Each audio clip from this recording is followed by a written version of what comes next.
Welcome to tonight's broadcast as the upstart West Washington wrestling team has a home triple duel against Madison and Mitchell. A little bit different than last time. There are two teams here, so we will wrestle two matches. What an exciting evening for a young team. This team has been putting in a lot of work in the practice room, and tonight we get to observe the improvement that they've been able to achieve over the past couple of weeks. Wrestling is a sport where you can see a large improvement over just that short amount of time. Madison comes to West Washington with a long history of wrestling. Their program was started back in 1963. They have a club team, which is an elementary type team that's coached by Ray Black Jr., and many of these young men have grown up in wrestling. Definitely different than what West Washington has. The Madison team now is coached by Mr. Tyson Skinner. He came to Madison in 2011 after rebuilding the Scottsburg team. Dustin Bentz, his longtime assistant, is one of Madison's winningest wrestlers. They have a state final. He was a state finalist as a junior, and this year so far Madison has a record of 11-3 in duels. They're led by two juniors, Camden Spires and Eric Leach. Camden Spires is their 113-pound stud. He won sectional and regional last year before he ran into a buzzsaw of a freshman named Drake Campbell from Brownsburg at semi-state. Drake Campbell went on to get third in state as a freshman. Eric Leach went to regional last year and lost in the first round to the eventual champ of regional. So definitely a team that's got some studs in it. Mitchell does not have the same long history as Madison, although they have had a team for quite a while. They're always a team with two or three good wrestlers and can make some noise at a smaller tournament. This year, they're led by their sectional champ, Ethan Bowenkamp. He was a sectional champ last year out of the Southridge sectional and was 27-4. This team is one that West Washington will be able to compete with, through the state series because they do feed into the same sectional, regional, semi-state. So it's a team that West Washington is going to get very familiar with. It's important for our wrestlers to come out in the match against Mitchell, which is going to be the second match tonight, and get a win, so that then when it comes to the sectional and conference seedings, they can have a spot above the Mitchell person that they beat. Tonight we're going to do something a little different. We're going to have a wrestler spotlight, and actually we're going to have two tonight. We have two very worthy West Washington wrestlers that Mr. Nance is going to talk about a little bit for us. These two guys definitely helped get this going, and we've got a great evening here based on what these two people came to the board and wanted. So tonight we selected Noah Baker and Waylon Dykus to be our wrestler spotlights for this evening. Both of these guys are guys that have come to us from other places, moved into the school, assimilated terrifically, and made great friends and become a part of the Senator team, the Senator family, and we're certainly glad that they found their way here. Noah is a senior wrestling in the heavyweight class. Noah Baker was the really leading force from a student standpoint of getting things going with getting a team for this season. He is wrestling in the heavyweight division. He's a guy that has really changed his body over the course of 6 or 8 months. As a football player, when he came into the summer, he would have been pushing the top end of this weight class in the 280, 285 range. I think today he weighed in under 240 pounds, so drastically changed his body, and a lot of that comes with how hard he works in practice and his commitment to becoming a better wrestler.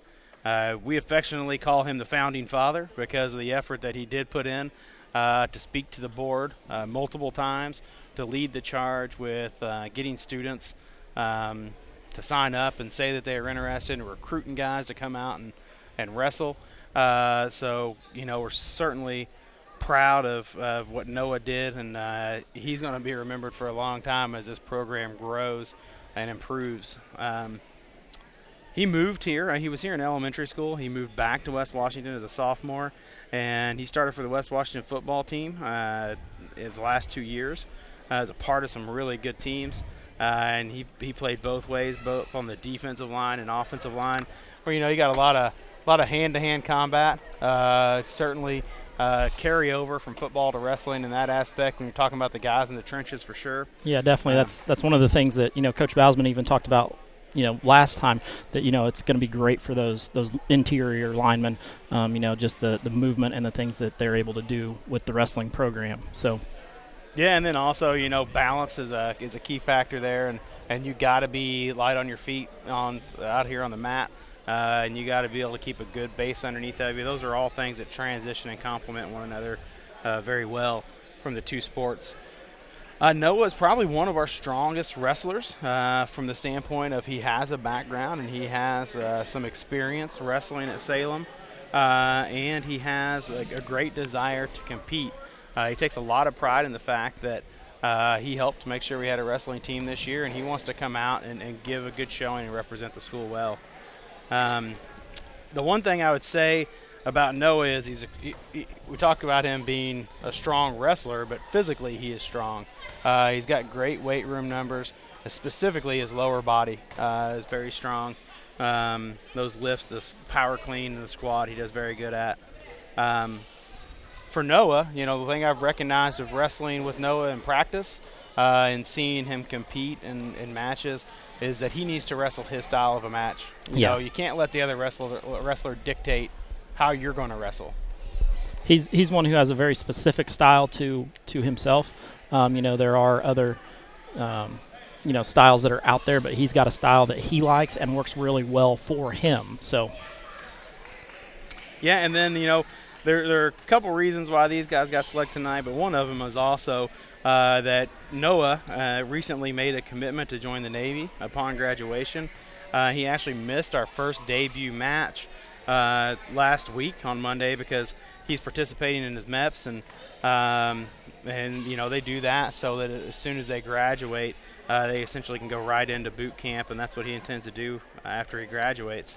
And Noah just overall is a terrific representative of West Washington and the characteristics that we hold dear. He's represents us well on the athletic fields, in the classroom, and with his general citizenship and how he treats others. Very, very deserving for our Senator Spotlight wrestler.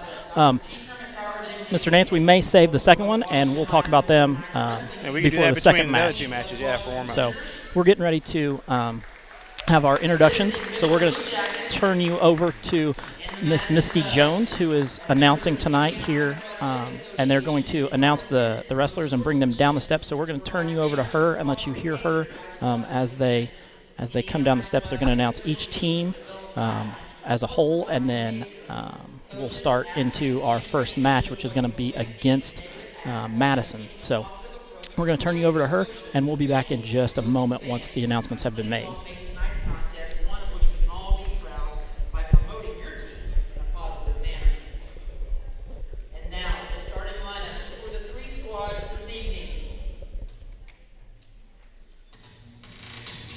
First, for the Madison Cubs, in the 106 weight division, a freshman, Kelsey Bills.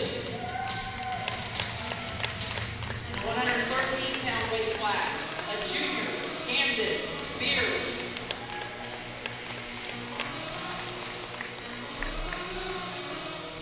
In the 120-pound weight class, a junior, Dante O'Banion. Wrestling in the 126-pound weight class, a freshman, Mason Long.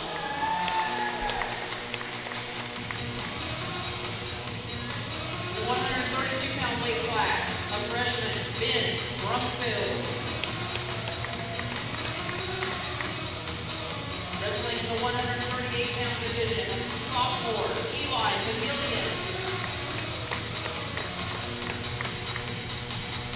In the 145-pound weight class, a freshman, Daniel Simpson.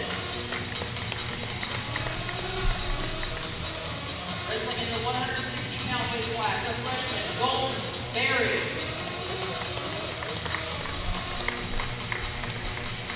In the 170-pound weight class, a senior, Ethan Shaker.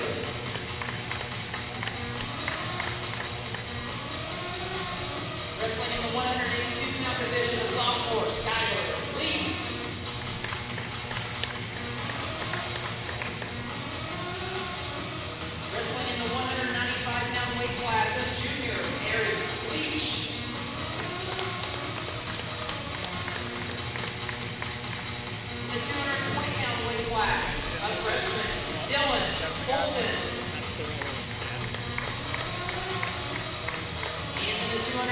85-pound weight class, a senior, Otto Kling. Head coach of the Madison Cubs, Tyson Skinner.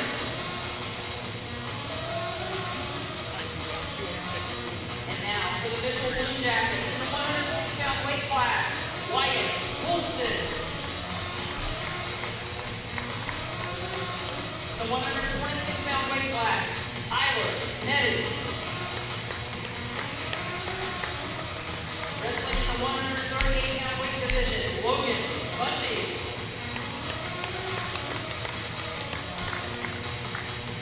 In the 152-pound division, Mateo Risotto. Wrestling in the 160-pound weight class, Trey Spear.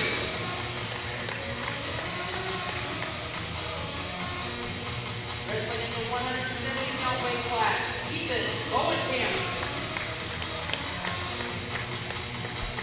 And in the 285-pound weight class, Drake Peters. The head coach of the Mitchell Blue Jackets, Ethan Bowenkamp.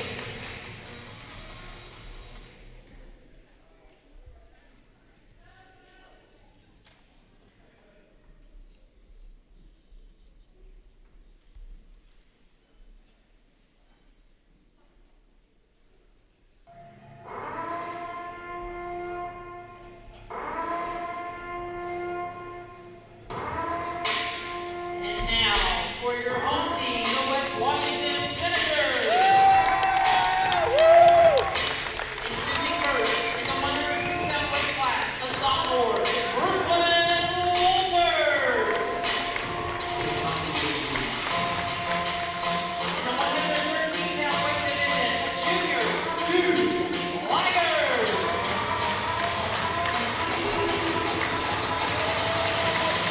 In the 120-pound weight class, a freshman, Nicole Conrad.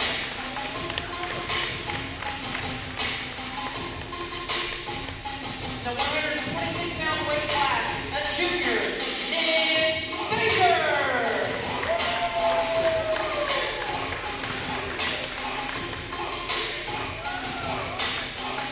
132-pound weight class, a freshman, Ricky Baker.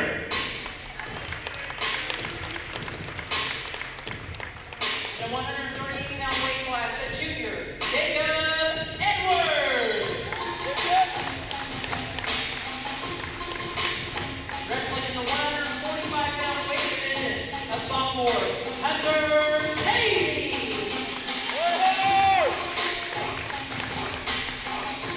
In the 152-pound weight class, a senior, Braden Wilson. In the 160-pound weight division, a sophomore, Isaiah Jackie.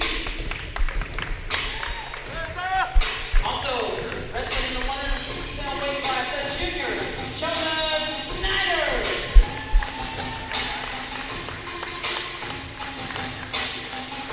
Also in the 160-pound weight class, a senior, Waylon Dacus.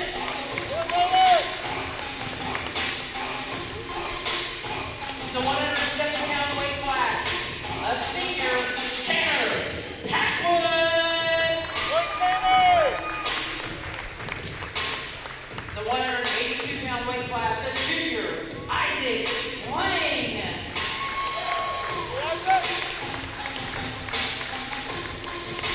In the 195-pound division, a sophomore, Caleb Murphy.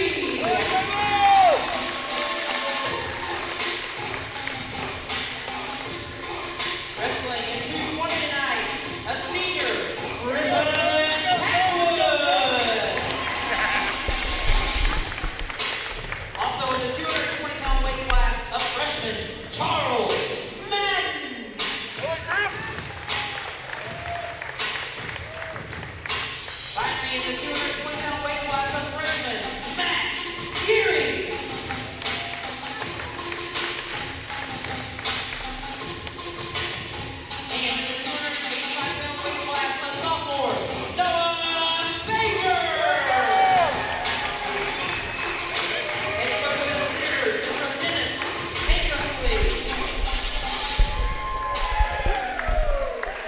was quite the introductions. That is definitely the way to start a wrestling match. Ladies and gentlemen, at this time, we ask that you please rise and gentlemen remove We're going to turn you over for the national anthem. We'll be back in just a moment. men and women fighting to protect and the playing of our national anthem.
Wrestling action going. It's going to be exciting to see these guys compete, especially against Mitchell, who's a PLAC opponent this year, because we're the 4th team in the conference to have wrestling. They'll be the first ever, I believe, PLAC conference tournament, and I know that the other teams in the conference are looking forward to that as well. So we got a lot of guys in our corner excited about us adding wrestling. Yeah, and even surrounding schools are excited to have West Washington have wrestling because it allows for that conference tournament.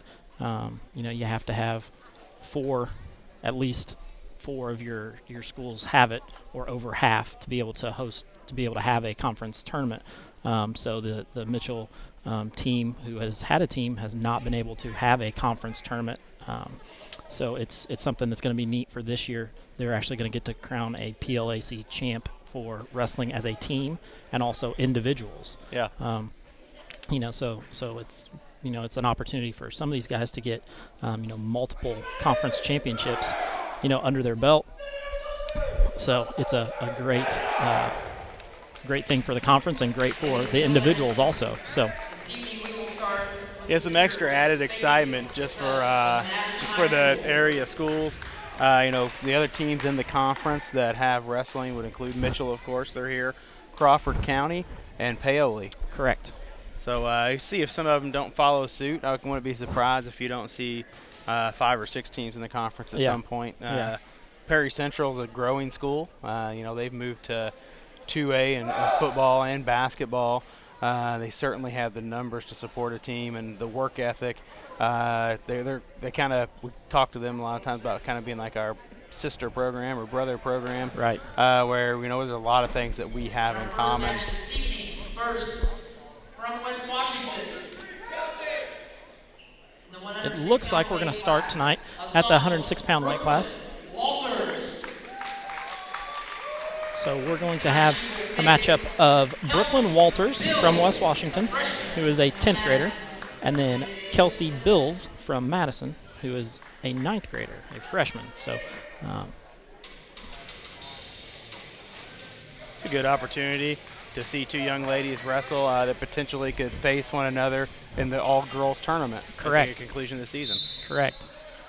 For those of you watching at home, we do have our scoreboard down in the bottom right-hand corner that's going to keep you updated on the match score plus the meet score. Remember, we do have 2 scores that are going on. So, girls working hard in the collar tie-up. So hasn't given up the back points yet. Still has the opportunity to get out of there. Belly's out and gives up the takedown. Probably a good decision there to give up the 2 takedown and not give up the back points, so then she can work up to her base and try to get an escape or a reversal here. Remember, there are lots of ways to score here in wrestling, but very hard to do for all of them. So, you definitely you can have high-scoring matches, but not typically. You heard Coach Tankersley refer to getting your head up. You really don't want to get caught with your head on the mat.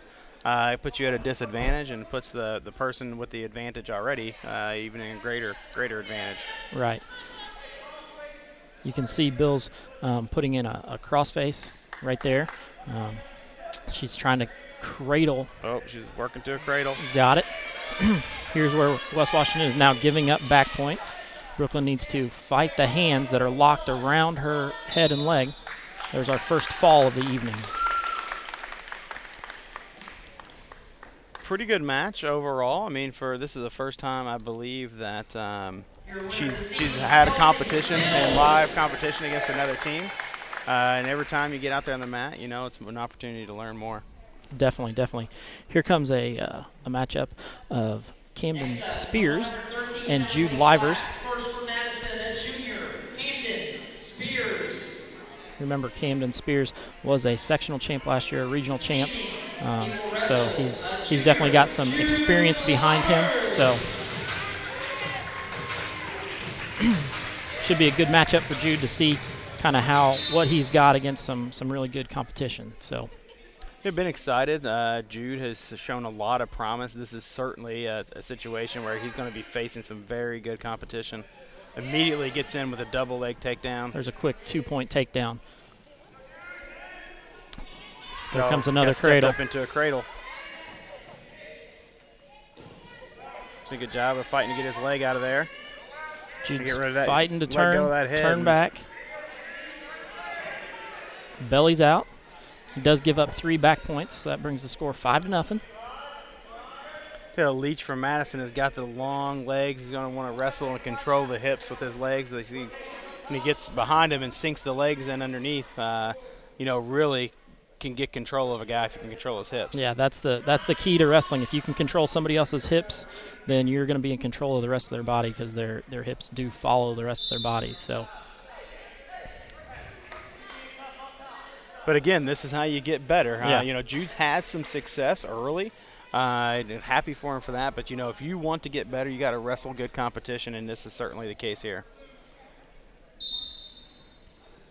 This is one of the best in Southern Indiana at this weight class. So, Jude kind of gets thrown right into the fire here to learn quickly. Good job bellying out there. Gives up some more back points, but still has a cradle.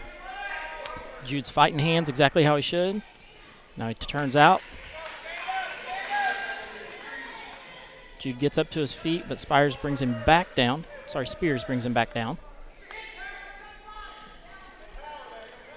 He's got a deep half in on that side. So that's the difference, too, in a guy that's had a lot of mat time. Jude's, in most cases, would have ended up with an escape there. You can see Spears, masterful wrestler, just regains control as quickly as he can. Yeah. About 8 seconds left in this period. Jude's got to be careful standing up with his head in the mat like that. Yep, that's one of the differences between some mat time and some experience. You've got to stand up with your head up if you want to leave your head down. You're going to end up in a lot of different moves here. So we'll get the opportunity to see Jude in a top position.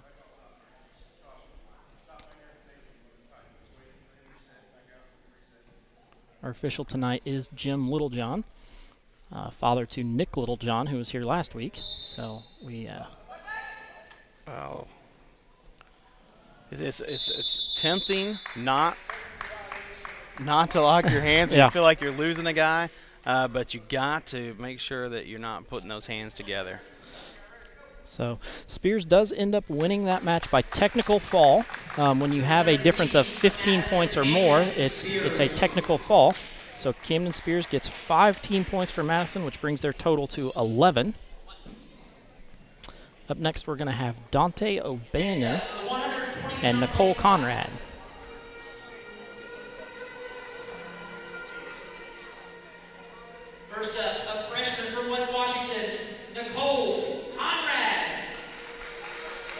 This is another one of Madison's kids who's grown up through the program. Definitely has some wrestling experience behind him, and is a long and lengthy kid who makes wrestling a whole different style based on his length. So goes immediately for wrist control. You can tell, grip strength with this person that's wrestled a lot as well is something that's a big difference. O'Banion with the first takedown. Does tie up a wrist underneath. One thing I have noticed is our kids have done a much better job of getting back up to their base. A lot of times a novice wrestler will belly out and they'll stay flat. Just stay there. You got to work. And all of our folks so far, that shows some strength as well. Yeah. To be able to get up off to your knees. It seems like it's not much happening. Yeah, and that's funny. People, at home will think, it's easy to get up off your stomach. Well, yeah, put your own body weight on top of you and then try to do it. It's a whole different aspect of trying to get up, and you've got to have different. It's not just you can't just pop right back up. It doesn't work. Nicole here with a half Nelson with wrist control.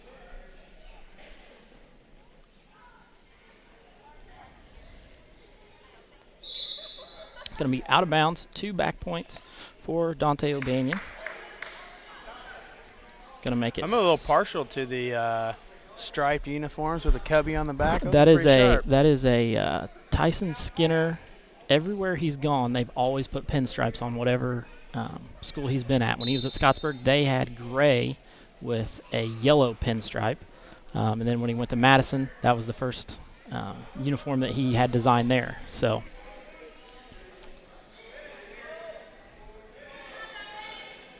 Let's see if she can say she's got about 30 seconds to work and try to stay off her back.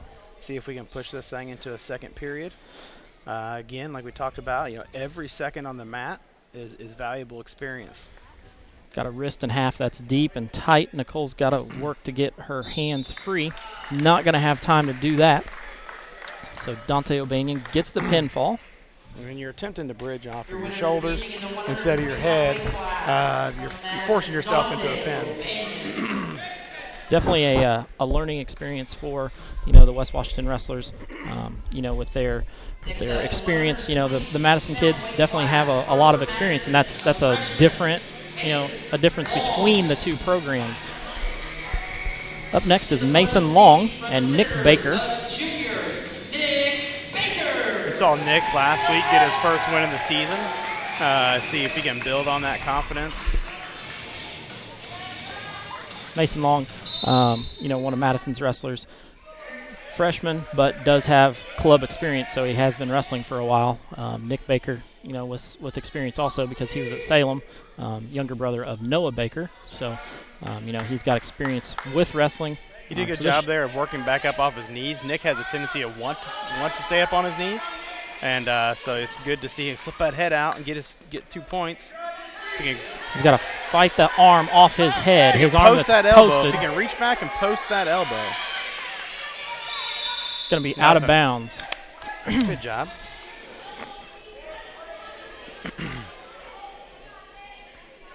So we're going to start back at the center because no control as they go out of bounds. So we start back in the neutral position. And you hear Coach Tanksley telling him to get up. Nick has had a tendency to want to wrestle from his knees, and you can't do that. It doesn't work out well. He gets caught with an arm on a leg.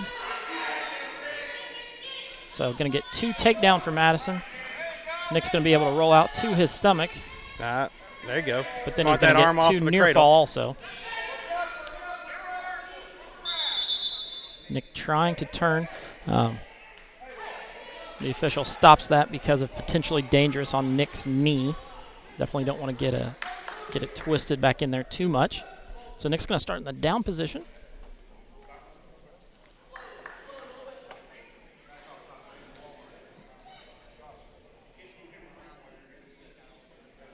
I really do appreciate the way the officials take the time to instruct the wrestlers. It's one thing specific that you see in wrestling a lot of.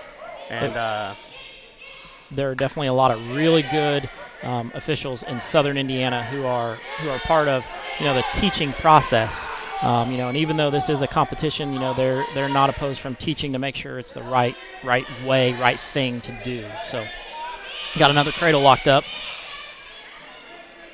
Our guys have fallen victim to that several matches. You do notice that they are learning to fight that off a little bit.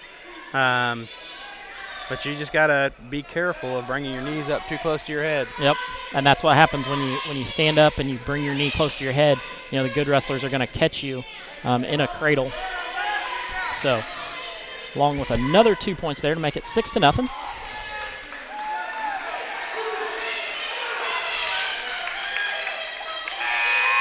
Not going to be able to get the takedown there at the end of the first period, so we are going to see a second period here.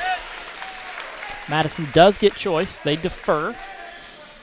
So Baker's going to go down after Coach Tankersley instructs him.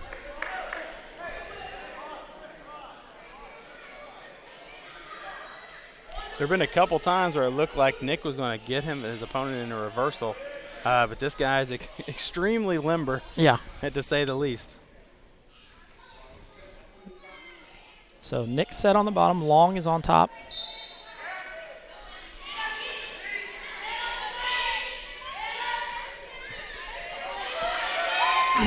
Once again, Nick is about out. Almost had a switch there. And it's one of those, the small details make all the difference. Nick didn't have wrist control there, which allowed his opponent to keep a hold of him. So Nick there does get out, but is caught in a headlock now.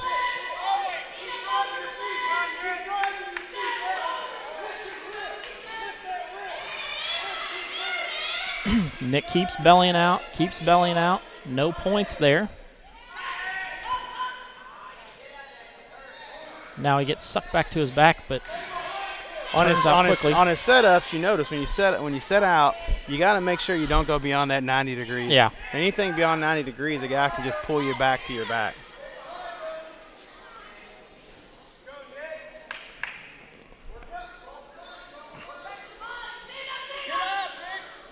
Nick gets a 1-point escape there because he does get away from Long. Now Nick's looking to work his offense. That shot was with a head down to the mat. That's going to be hard to finish there. So Long does spin, trying to get around. Is unable to do so. Nick's doing a good job of following. There's a 2-point takedown for Long. Make the score 8-2.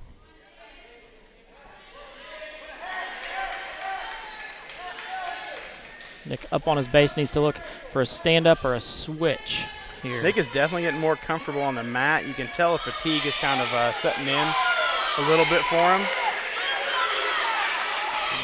There's a cradle attempt. He's going to get some back points. Nick is able to fight it off, but now he's going to get another 6 seconds to wrestle another period here. I don't think Nick's going to get pinned here, so we are going to see a third period. Long does get 3 more back points to make it 11-2. Long's going to choose the down position. They're both pretty gassed. Even Long looks like he's needing a little breather there. That's a full 4 minutes of movement, of physical activity. Doesn't sound like a lot, but it definitely is. So good ankle pick. You got to keep a hold of that ankle. Do not let that thing go. Needs to drive to the side. He's riding behind instead of getting out to the side and really running that ankle over. Long sits to his butt. And then catches Nick. So we're going to get a reversal and some back points, it looks like. Nick's got to, once again, fight his arm between the bodies. If he can take his hand and put it straight across his chest, he'll be able to then belly out. Long is finishing with a headlock finish there.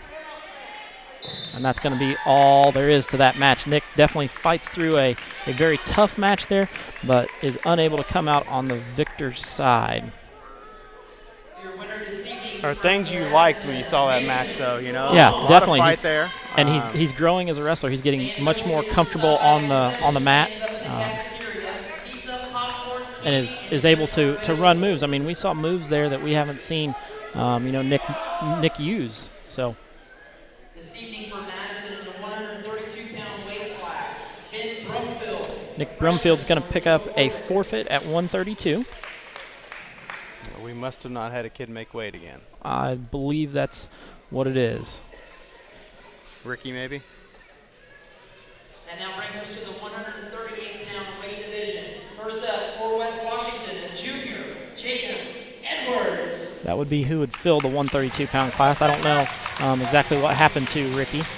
He's sitting down on the bench, so I'm guessing he probably didn't make weight. So we're up to the 138-pound weight class where we've got Jacob Edwards and Eli McGillian. This is definitely that's a learning experience as well. Just like we talked about last week, the weigh-in, the experience of making weight each week.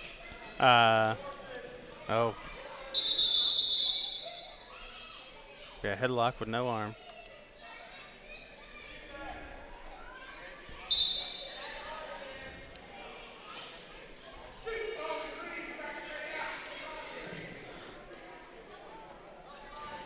Jacob doesn't give up the takedown yet.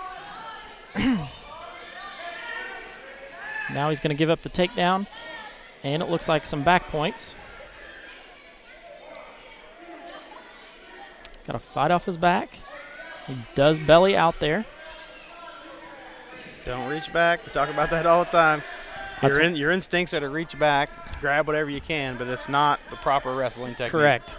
When you reach back, that exposes your shoulders to the mat. So every time you reach back, you're giving up back points, which is not what you want to do. For those of you at home, reaching back is the equivalent to just handing somebody the basketball underneath your own bucket and allowing them to shoot a layup.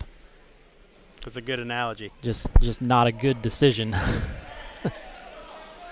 Jacob's got to be careful here for allowing back points because he's already at a huge disadvantage, down 7-0, and he's in danger of a technical fall.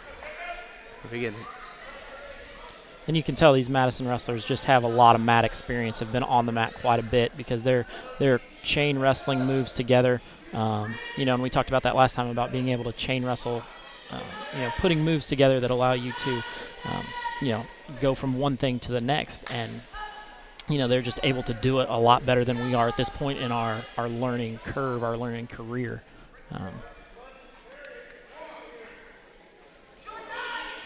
Couple of things I'd like to see Edwards do a little better is got pinned with 3 seconds remaining.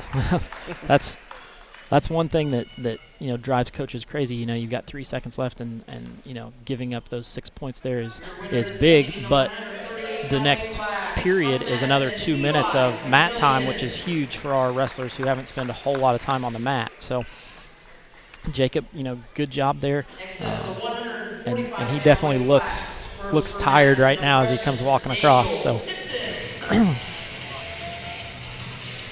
Daniel Tipton and Hunter Pavey are going to go at it at the 145-pound weight class. Sophomore from West Washington, Hunter Pavey.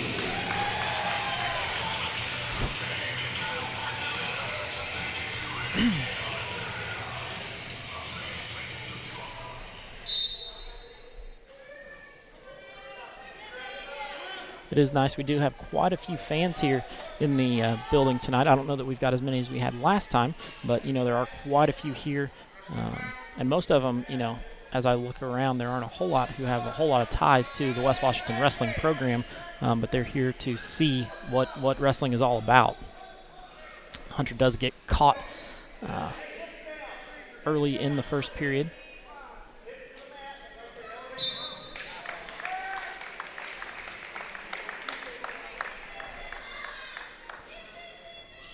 There's a fall.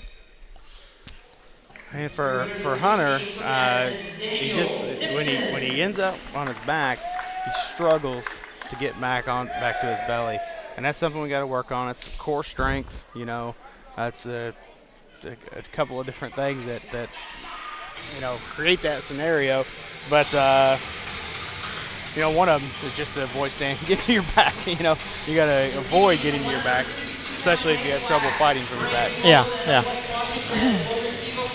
Braden Wilson is going to receive a forfeit here.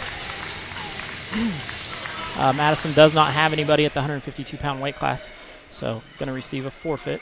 I believe that is his first win on the season. So he has now gotten into the win column. So we jump to the 160-pound weight class with Dalton Berry and Waylon Dykus. Waylon is a guy that has really improved. You know, he's come in with zero background in wrestling, and you can tell every time at practice that he gets a little better each day. He is a strong and a fast kid, so we'll see how he uses those to his advantage. Yeah. He's a very attentive listener, too, yeah. So those are a very coachable kid. And I've definitely seen that in the wrestling room when I've been in with him. You know, he's one who, you know, when you tell him to do something, he definitely gets it figured out very quickly on how to do it. Hasn't given up a takedown yet here. He's going to post and try to get his arm out, try to get his head out. Looks like he's going to be able to slide his head out. There we go. 2 takedown of Waylon Dykus. See, that's a situation where you see him learning every single time. Yeah. He did not give that up. And then as soon as he got his points, he went to a tight waist and an ankle pick. Yep. And that's a breakdown move that, you know, you're working on getting them flat so that then you can run your other moves.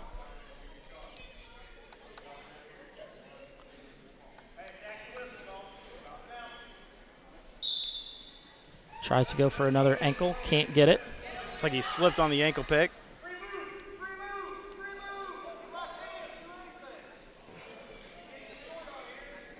Waylon is tying up a leg, which is good. Coach Tankersley's telling him, you know, you can't lock your hands there. You've got to split them and look for a spiral ride.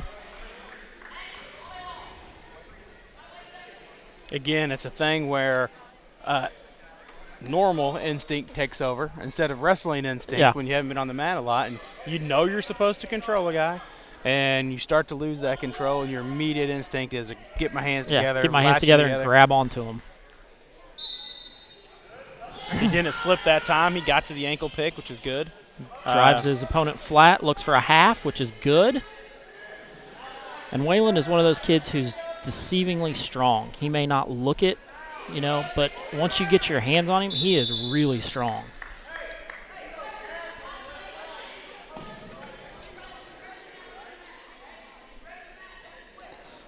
So Dalton Berry does go down again because they go out of bounds, and he was down there, so they're going to go back down. Berry reads that Waylon wants to go to the ankle, so he ties up that arm.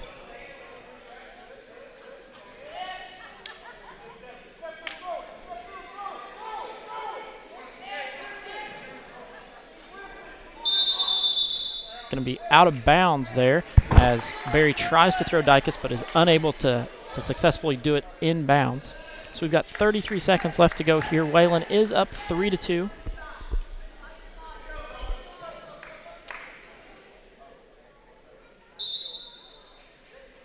When they start off in the neutral position, it's one of the things that you know, Coach Tankersley talks about them all the time. You know, we call it toeing the line. Yep. Toes on the line, and he says, you know, that's a metaphor for life. You know, sometimes it's about just stepping up to the challenge. You know, you're not an inch off of it. You know, an inch off of it shows that you're intimidated or that there's fear there. And he talks about the fact that, you know, that's something, a valuable lesson that you can take into anything you do. Yeah. 3 seconds here to go in the first period. So we're going to see Waylon in the second period. It's going to be West Washington's choice. He's going to defer. So we're going to defer. Sure. Berry's going to choose down. Looks like they've adjusted the score for a 2-2 situation here instead of a 3-2. We don't have the advantage. I think we had a takedown and he had a reversal. Should be 3-2.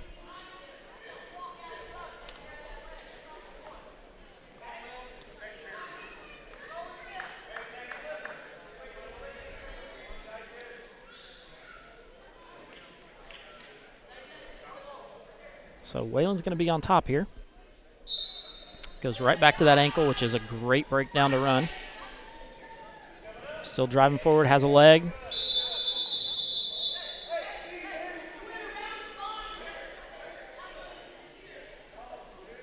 Coach Tankersley is coaching him up, telling him stay on that tight waist that he's running.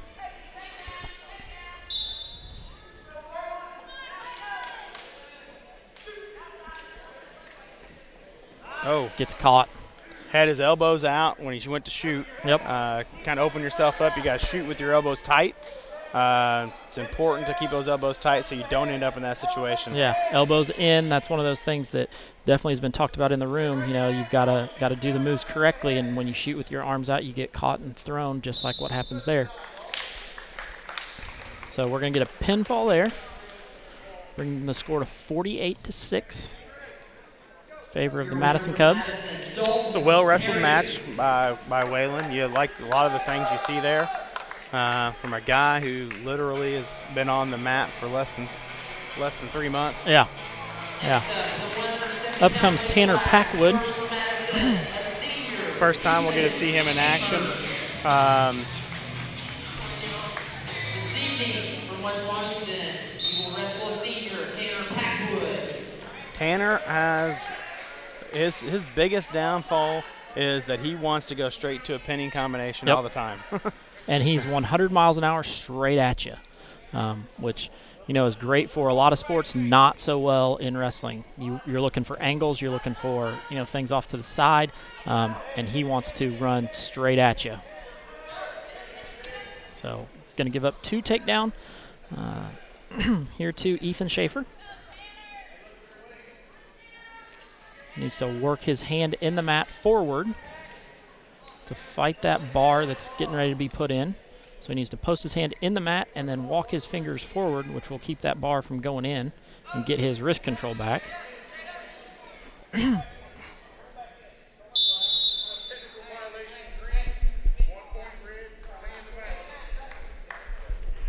to give up a point there because the official did not think he was trying to work back to the center. So gives up a point on the edge for fleeing the mat. So it keeps you from just being able to run out of bounds anytime you're in a bad position.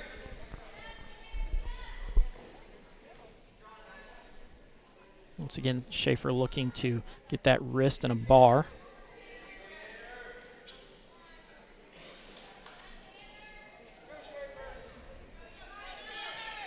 Tanner's got to do something here. He's not in a good position. There comes a half with the wrist. That's tight. Going to be another pinfall. You can tell that the Madison team just has a lot more mat time and knows, you know, what's coming before. Yeah, he had double wrist control. Tanner slipped one hand and immediately took and posted his hand in the mat, exposing the half. Yep. And it was split second that his opponent took advantage of it. You know, it wasn't a situation where his coach had to point it out to him. You know, he saw that hand come up and post on the mat, and he went directly to his half Nelson. Yep. And that's the difference between spending, you know, 4 or 5 years on the mat and spending 4 or 5 weeks on the mat. That's just the difference in the way that you see things.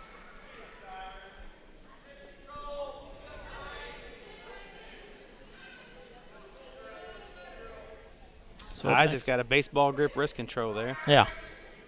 This is Isaac Lang and Skylar Lee at the 182-pound weight class. The one thing that Isaac has experienced down in the wrestling room is that he has wrestled against some big, strong competition. So, you know, when you get to wrestle against stiff competition, that's obviously going to prepare you for these events. There's definitely no small, you know, person up there in the upper weight classes. All those guys are big, strong kids. So, you know, it's what you see in the wrestling room, and it's what you're going to see on the wrestling mat. So, it's a good for Isaac to be able to see those guys in the wrestling room. So he's prepared once they come out onto the mat for competitions.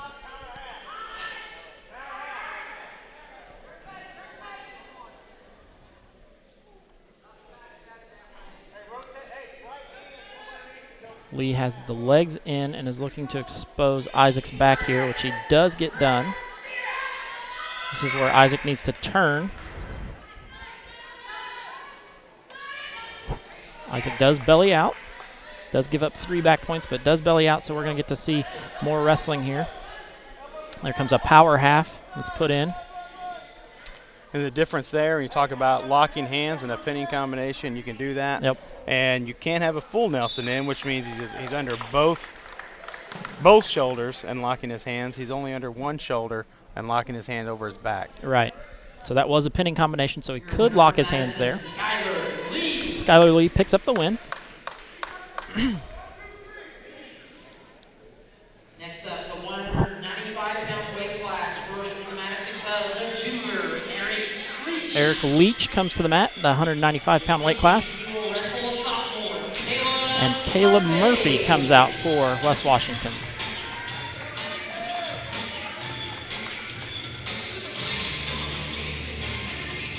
You know, one thing I think that Caleb is done some hard work and got down into the 195-pound weight class to kind of try to help his team out.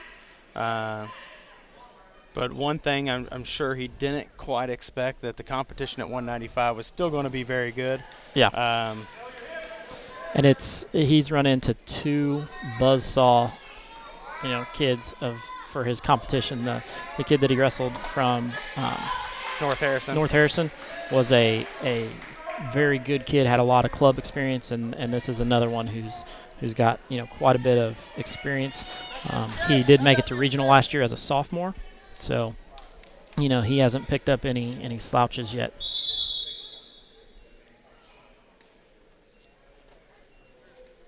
So score is 5-1 here on takedown and back points.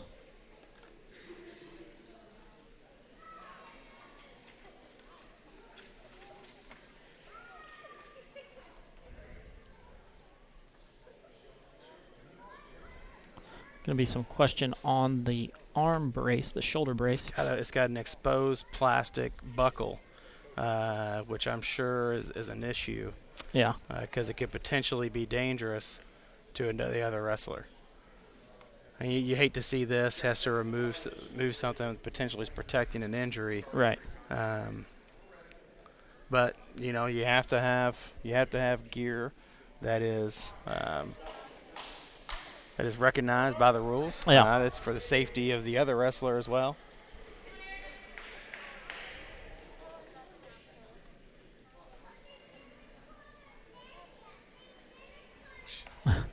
Little John is looking at the scoreboard, making sure it's right. So he's keeping Ingram in line, making sure that he's got the right score up there. I will say, if you're not accustomed to keeping score or keeping book for a wrestling match, it happens at such a pace. I don't know what when back in the Southern Indies. It's a move that you became really familiar with wrestling Floyd Central. They love that move. Yes. They call it the cowboy. I'm not sure if that's what the. Your winner from Madison, Eric Leach. That's a Dave Capel special there. He was the longtime coach at Floyd Central. First for the Senators, a freshman, Charles Madden.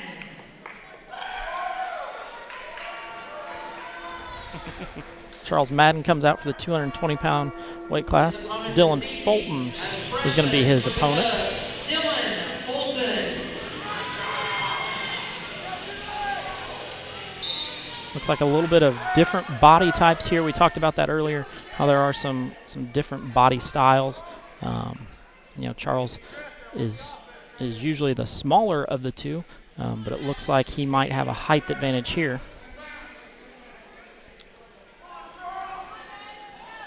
You can't let looks be deceiving. Yes. Now. I mean, there are guys that come out and you think, oh man, one guy looks physically imposing, more imposing than the other, and there's a huge technical aspect to wrestling. Yeah. That is the ultimate equalizer in strength. Charles in on a single leg. Going to roll out of bounds, but not be able to retain control. He's got to get back up on his feet when he's got that single. Yeah.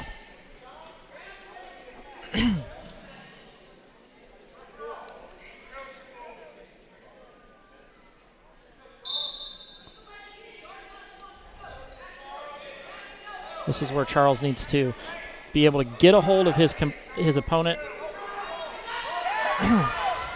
and use moves, not just dives at him. Good takedown there by Charles for 2. And then Fulton's going to go out of bounds. So now we're going to go back to the center.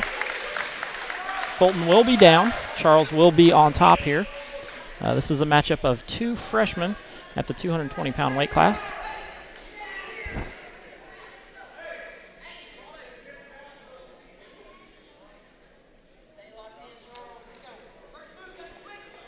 Charles needs to be thinking right now of the move that he's going to hit. Ankle is a good idea.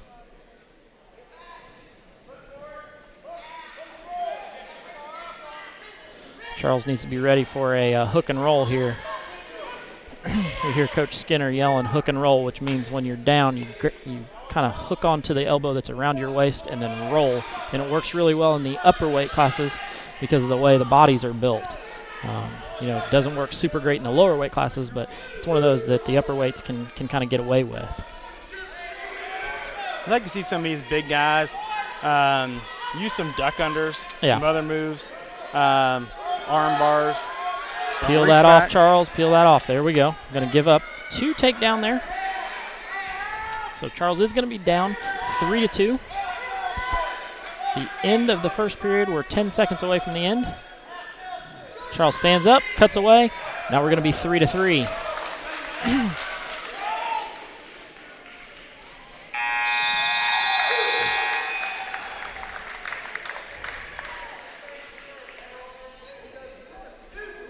Charles is going to choose neutral here.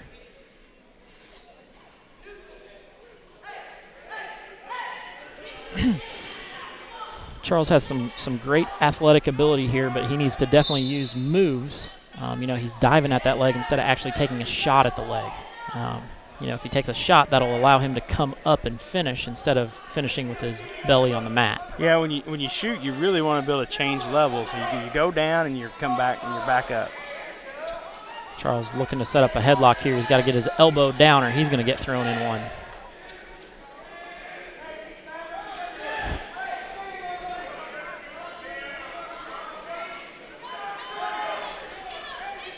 Tyson, the coach for Madison, is one of those who definitely likes the upper body throws. So his wrestlers definitely know him. It's a big step by Charles trying to throw a headlock.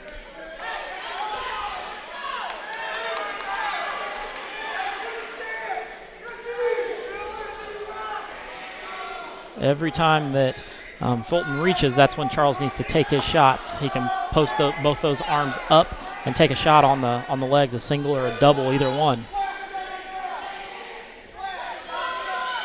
Fulton definitely looking to throw here. He's got a leg. Charles has a hold of it. Just pulls down on it, tries to keep it in. Gives up 2 takedown there. 40 seconds left.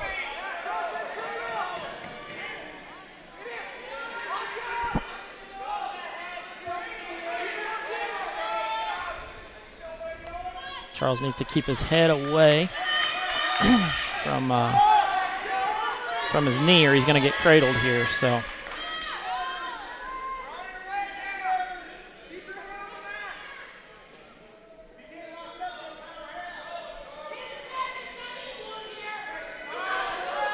Coach Tankersley's yelling time to get 1 here. So he can get 1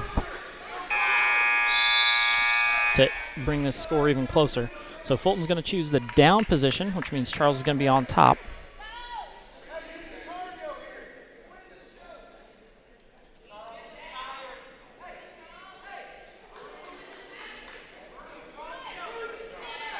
Charles should be thinking of a breakdown that he wants to run. Going to get a caution. Wasn't on the belly button.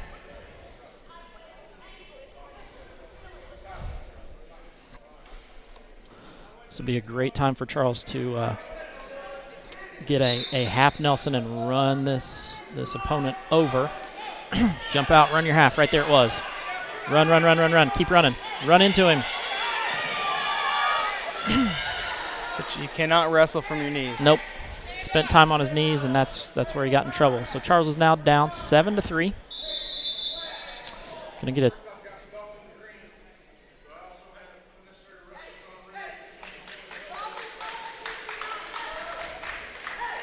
So we're going to get unnecessary roughness on red. So Charles is going to pick up a point here, 7-4. He also does pick up a stalling call. So Charles has got to get up and move here. Can't just lay on the bottom and not do anything. So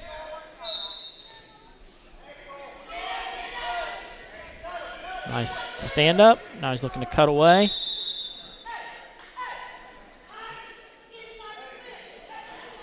This is one of the matches that we see both coaches up on the side of the mat telling their wrestlers what they want them to do. Coach Tankersley a little bit more animated than Coach Skinner.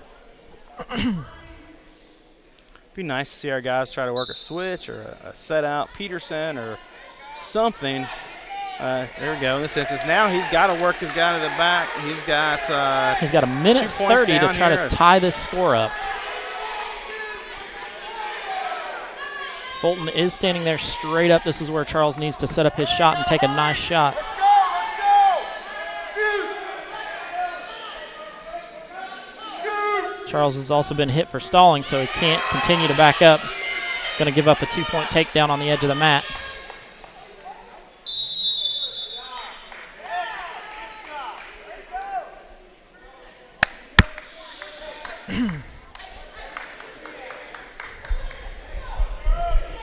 This is going to be another chance of Charles with a full 6-minute match here. Work a Peterson!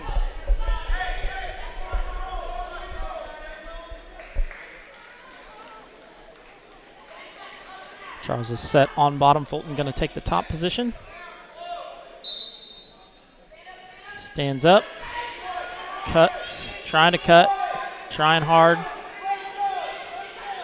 There he goes. Got 48 seconds to win the match. He's got no time to mess around. Yep, this is where Charles needs to shoot. There it is. Stand up, stand up, stand up. Oh, we give up 2 takedown there. He's had that foot. He had to get up, tree trunk the guy. Yep. Trip him, something. Needs to stay on his feet instead of finishing on his stomach. Charles gets turned to his back, trying to fight back to his stomach. We've got 14 seconds left here. Charles is fighting hard, doesn't want to give up this pin.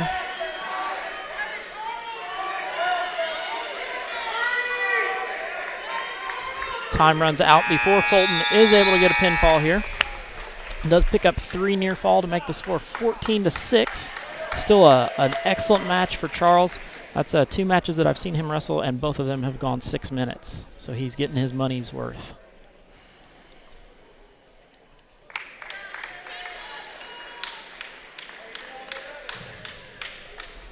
Your winner this evening, Dylan Fulton. So now we're going to see Noah Baker come out, along with Otto Kling. Our final weight class for Madison versus West Washington. First, for the Cubs, a senior, Otto Kling. This evening, he will wrestle a senior from West Washington, Noah Baker.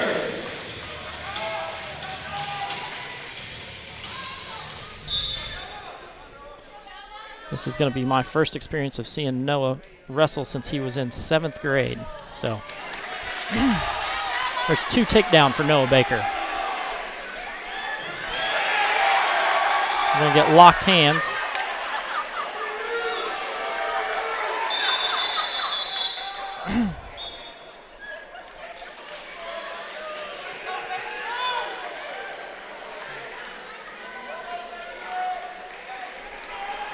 So we're going to get kind of a mess going on there. We got a technical violation for locked hands on Noah. Then we're also going to get a unsportsmanlike on Noah for trying to chop the arm there. The chop of the arm is completely legal, but you can't do it with a fist. So that's where we pick up the unsportsmanlike there. Kling looking to break the tie there.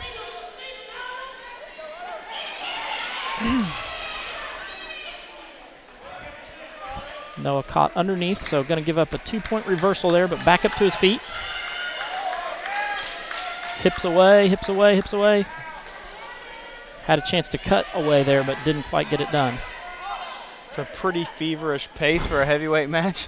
Yeah, usually you don't see them score this many points in just one period. So looks like we've got a deep half run. Noah does get turned over there, so going to give up some more back points. And we do get a fall.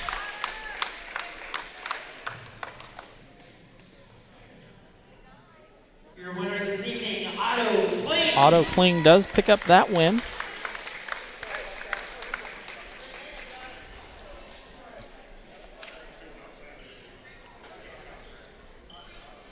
So brings the final match score to 76-6 in favor of Madison.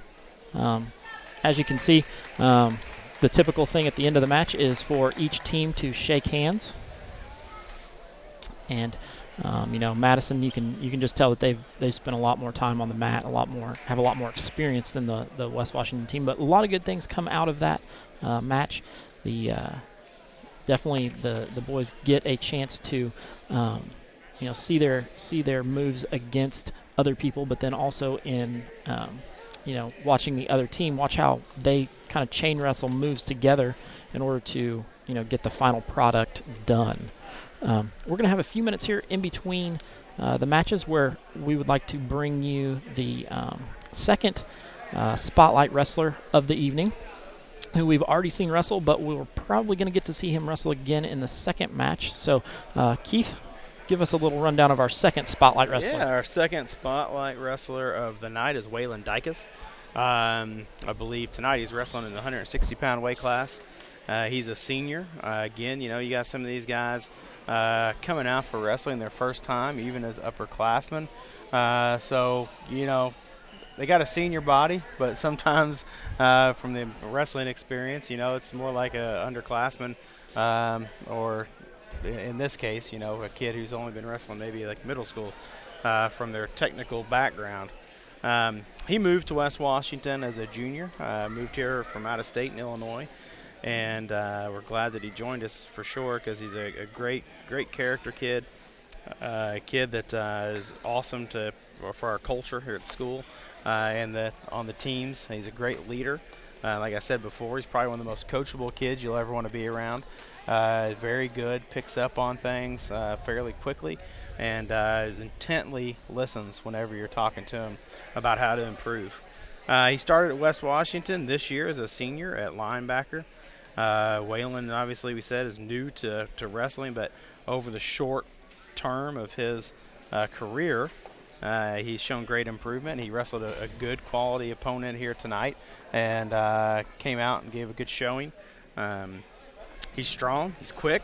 He's definitely strong. Yeah. He's one that I got my hands on in the wrestling room one day, and just deceivingly strong. Once I got my hands on him, I was like, holy moly, this kid's strong. Yeah, he'll get a hold of you and tie you up, and you can feel it. Yep.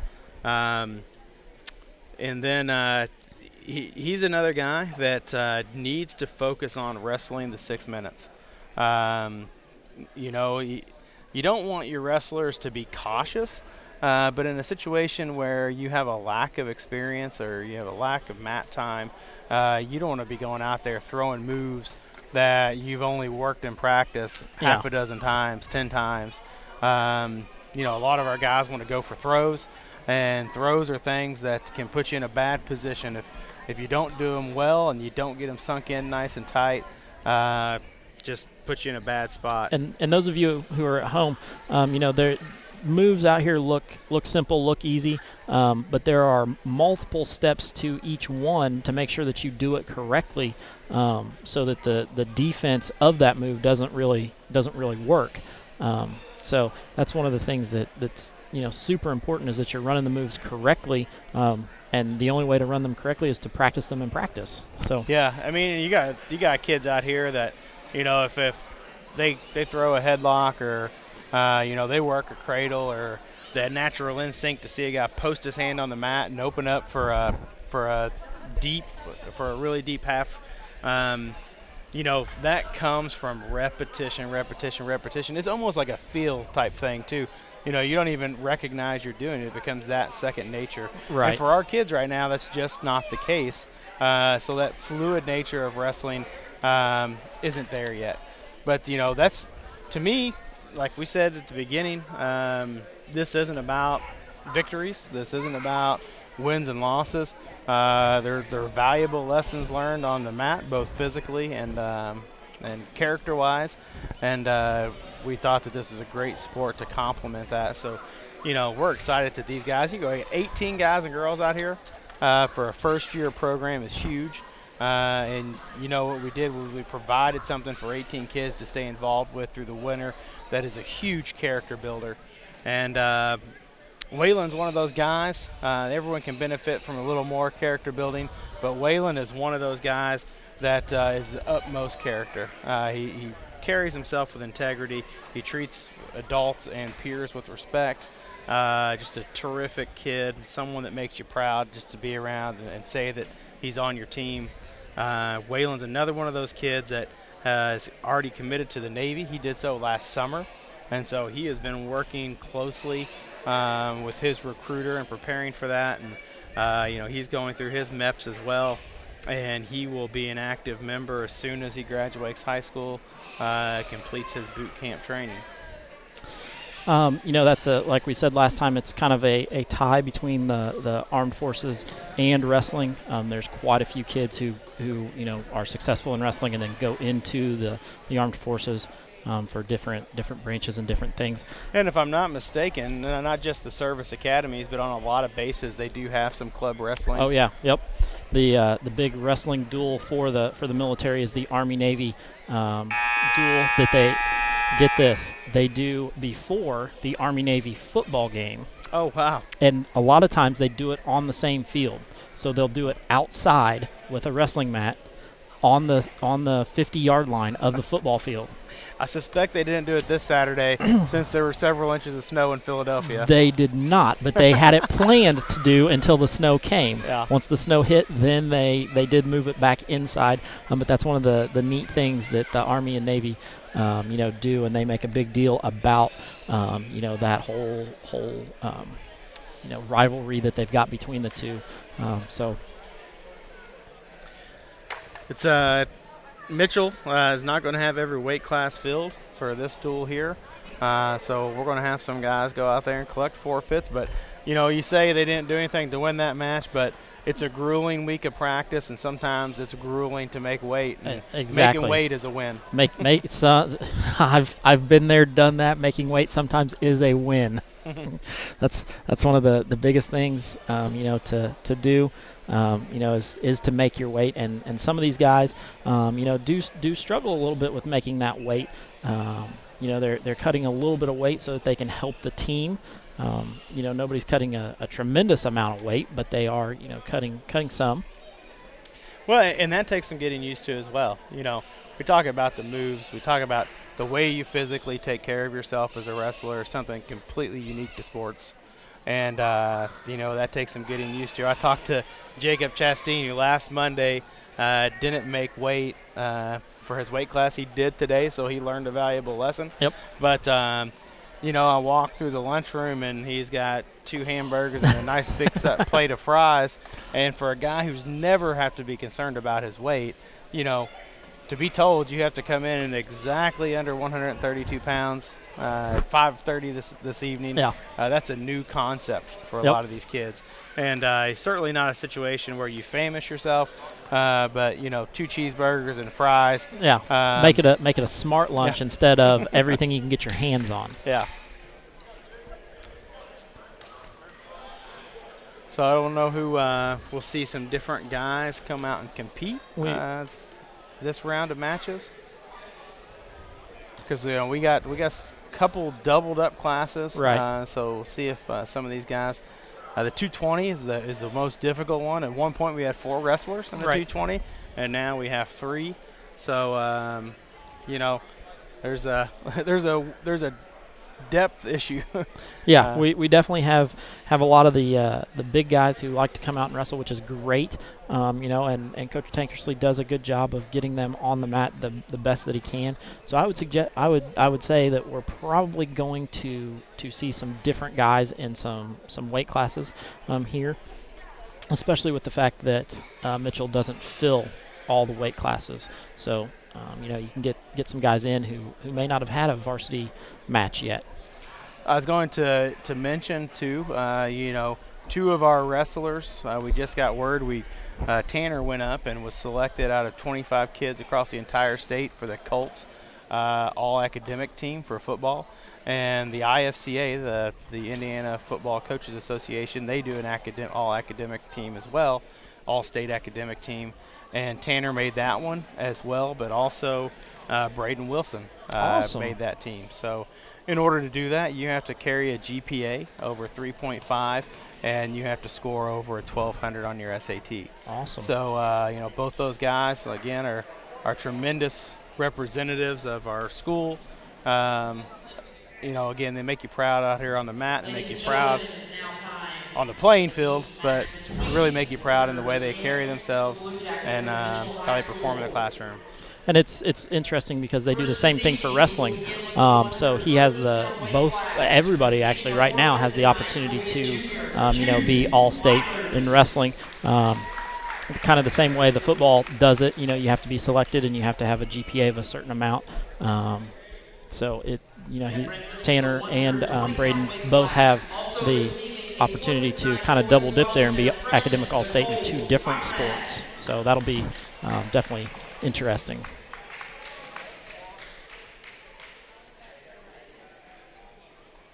So we start off with Jude Livers picking up a forfeit, which is worth 16 points. And then Nicole Conrad's going to come out and also pick up a forfeit. So West Washington is going to jump out to a early 12-6 lead here in the team race. So we may see some history in the making right now through this dual meet that's going on. This may be a dual meet that West Washington picks up their first team win in. And once again, the official is explaining to the wrestler that to come out and collect your victory, even when you don't have an opponent, you have to be properly equipped. Correct. We are going to see a match here between Nick Baker and the opponent from Mitchell. Tyler Perry, I believe, is who this is. Tyler Perry from Aerosmith? Sorry, Tyler Petty. Petty. So this is going to be our first match here. Against a long opponent, long legs and long arms. That can be problematic. You can see how he reached out and got wrist control right away. That's on the headgear. You can pull him through on the head, which he did there that time, but you cannot grab the headgear.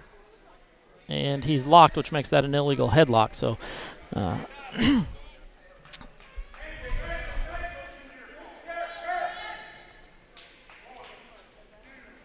Nick fights again off his back. Gets a leg, needs to drive to the side. There's his half.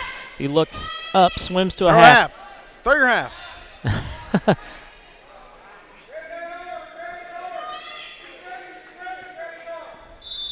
We're going to go out of bounds.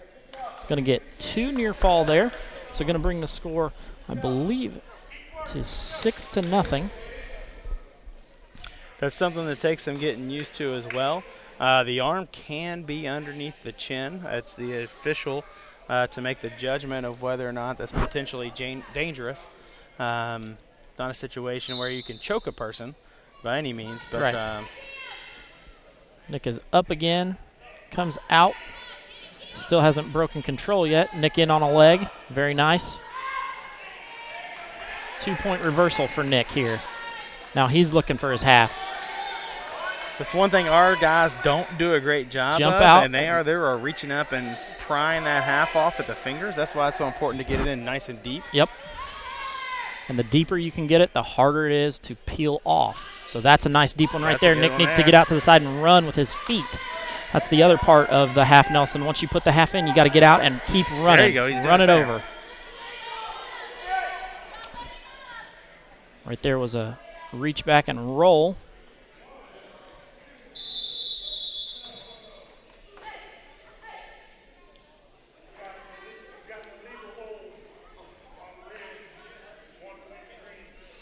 Going to get an illegal hold. And no change of position because it was an illegal hold that got them to that position. So that brings the score 6-3. Nick's going to be on top.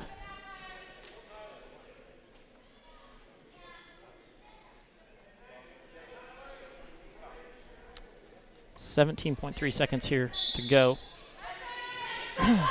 Nice sit out. Sink back. Going to get a 1 count. Not going to get any points there yet. One thing that's going to help Nick here is if he keeps his head up, then the opponent from Mitchell is unable to pull his head underneath. But if Nick puts his head right on top of his opponent knows right where to grab it. So red takes top. So Mitchell wants to be on top. Nick needs to have a good first move here and get out from on bottom. I think they saw Nick in the first match. Sometimes you had the advantage of watching. Got a caution again. He put his hand on his side. Yep. You get the advantage of watching a guy wrestle before you wrestle him. And I'm sure Coach noticed that Nick was susceptible to a cradle multiple times in the match that he had earlier on. Right. Because that's exactly what Petty is looking for. He's looking for a cradle, and now he has one locked up. And as long as Nick keeps a hold of that opposite leg, he's okay. But as you notice, he let go of the opposite leg. He then bellies out, swims for a half very nicely, pops his head out, does get 2 reversal there. That's going to be 8-5 in favor of Mitchell.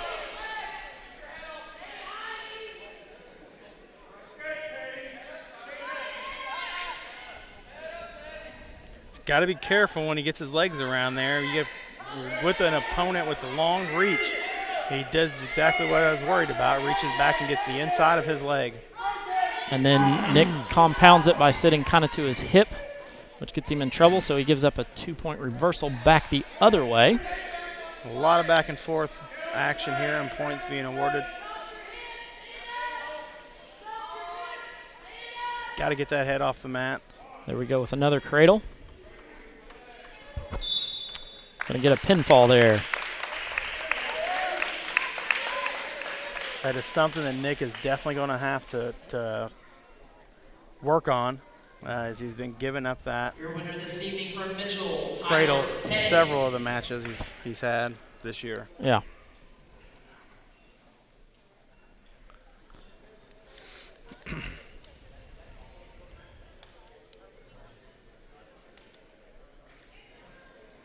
Next up, in the 138-pound weight class. So we have a double Double forfeit. forfeit in the 132-pound division.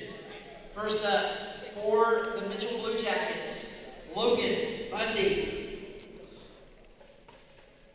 This evening from West Washington, he will wrestle a junior, Jacob Edwards. Jacob Edwards comes out for the 138-pound weight class. Logan Bundy from Mitchell.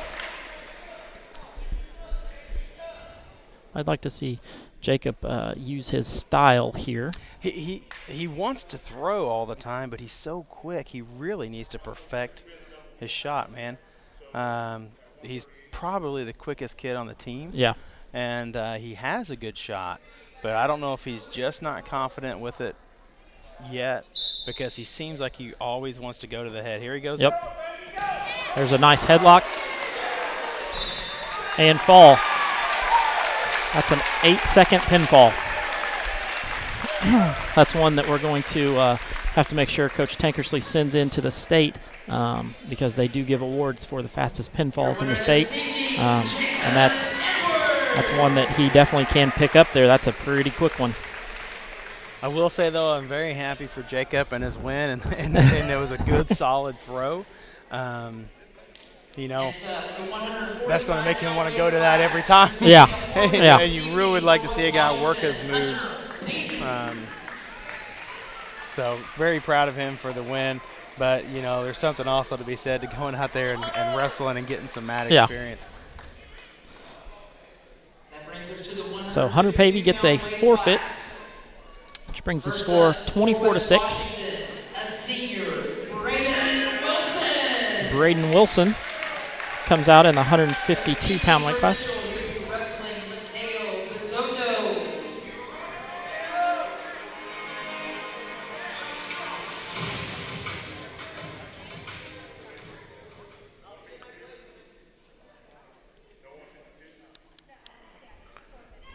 So apparently He didn't make weight. Braden Wilson's going to pick up a forfeit because Mateo Bisotto did not make weight.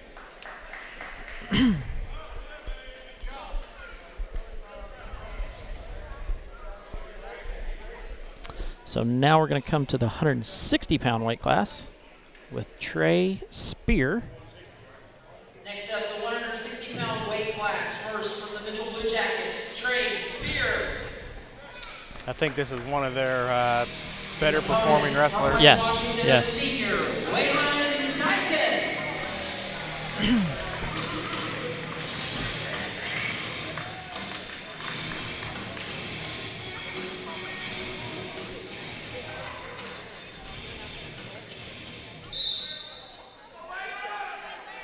Dykus in for a collar tie. There is something about Waylon for, you know, being a novice wrestler. He looks very natural, just in the way he postures himself. Yeah. When he ties up, he does a good job of maintaining balance. He has He doesn't stand straight up and down. Sometimes guys want to get too close and just open themselves up for he a has shot. a very good wrestling stance, and that's the basic, you know, wrestling. The way you start a match, the way you run your moves, the way you do things is your stance, and he has a very good one. Waylon in on a single leg with a half. Oh, wow. Very nice. That's a chain wrestling move right there. Double leg to a half and a pinfall. So Waylon Dykus picks up the win there. The heck of a Winner ref. this evening, Waylon Dykus. That's the deceivingly strong Waylon Dykus because of the way he's able to pick people up very, very easily.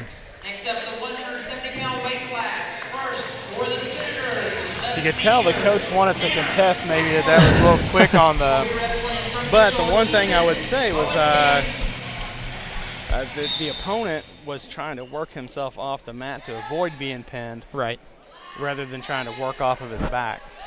This is Mitchell's probably best wrestler here, Ethan Bowenkamp, who was a regional qualifier last year, did win sectional, but then did get beat the first round of regional. So, you know, definitely a kid who has some wrestling experience. Tanner needs to work his crossface here and spin behind. Stalemate. Jim Littlejohn's not going to give him the time to do that, so calls a stalemate. Going to go back to the center.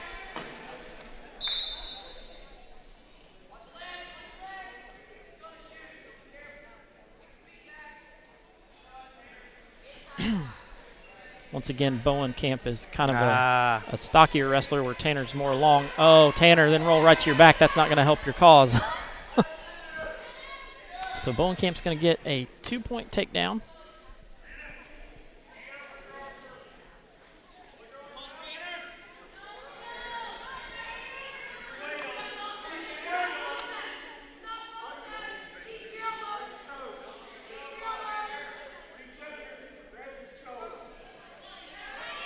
Bowenkamp just waiting for Tanner to posture up.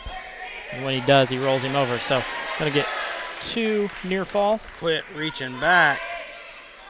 He's going to patiently work up.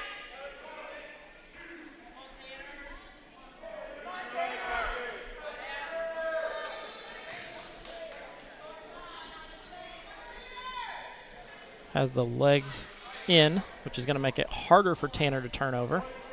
And he's got an arm caught underneath him.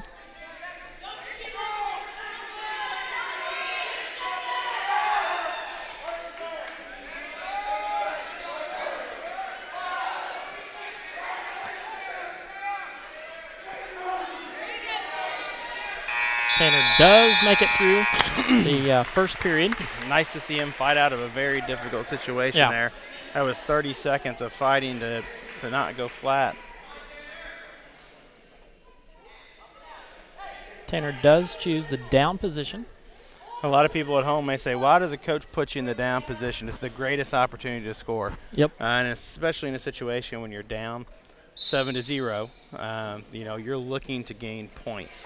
And with Tanner's speed, you know, should make it easier for him to get up from underneath. I didn't say easy, I said easier.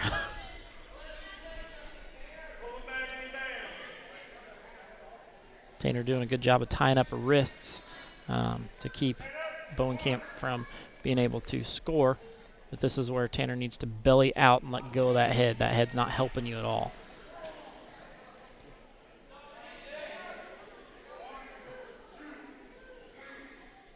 It's a difficult position to be in there. He's got a head elevated with his foot. He's got a wrist. No, you can't kick him in the face. So Bowenkamp jumps back over, going to get 3-point near fall.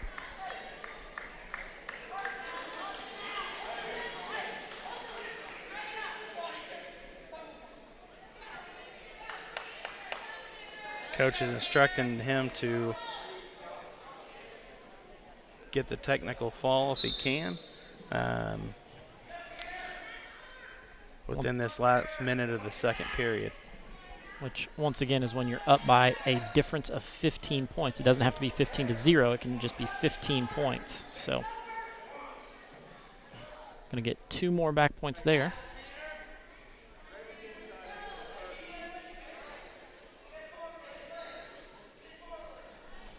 Tanner doing a good job of fighting off moves here. This is where Tanner has to work the moves that he knows, which great one for him is a stand-up. Down 12-0.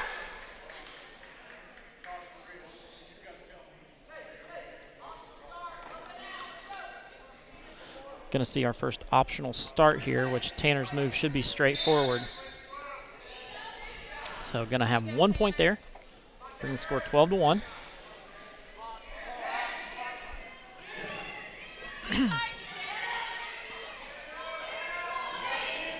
There's a cradle. It's going to be a pinfall.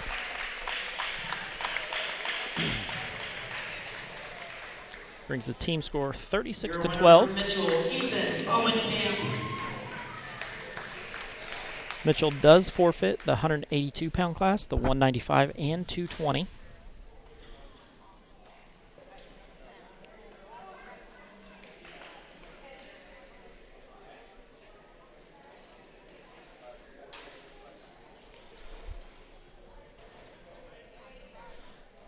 So Isaac Lang is going to come out and pick up the forfeit at 182. For the 182-pound weight class, receiving a forfeit from West Washington, the junior, Isaac Lang. So Isaac Lang gets a victory for his win column. And with that win, that does secure the team victory for West Washington. They do pick up their first ever dual meet win tonight. Receiving a forfeit, a sophomore, Caleb Murphy.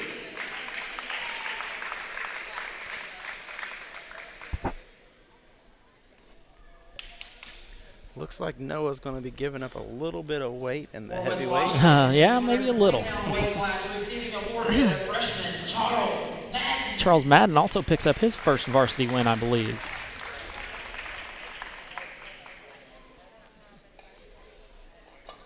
That brings us to our final weight class. So our final weight class is the big boys. We're going to have Drake Peters from Mitchell. And we're going to have Noah Baker. I'd like to see Noah wrestle with a little more patience than he did. I mean, when I've seen him so far this year, I think he's committed to being an aggressor, which is okay, but you got to make sure you stay out of trouble. Right. It got him into trouble at Edgewood, and it certainly got into trouble in the last. There's a headlock, but a roll. So Baker ends up on his back. going to give up 2 near fall. It's a lot of momentum when you get a big guy going over. You got to be ready to settle. Right. You can't be thinking about such a hard throw that you open yourself up for being rolled over. Right. And this is where Baker does have some experience. So he, is going to have a little bit of experience here that he could use. Some of the moves for the bigger guys, maybe an arm hook and a roll here to get Peters on his back from bottom.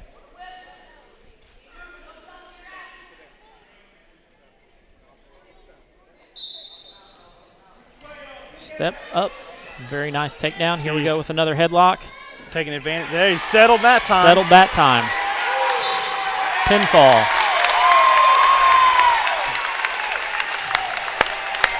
Brings the score 60-12. Learned a valuable lesson from the first. The first one he did pick up a valuable lesson there. That he's got to settle on that headlock and not try to roll it through. So we will now rotate back to the 106-pound weight class. First for the Senators, a sophomore, Brooklyn Walters. Looks like we're going to have 2 exhibition matches here, or JV matches, if you want to call them that. I think maybe they elected to start today. Oh, that's right. They did move up one, so this is still a varsity match. I'm assuming the guy from Mitchell that didn't make weight will probably in exhibition wrestle one of our guys. Yeah, I think that's the way it is. And then I don't know if can they choose to wrestle multiple 60-12. matches?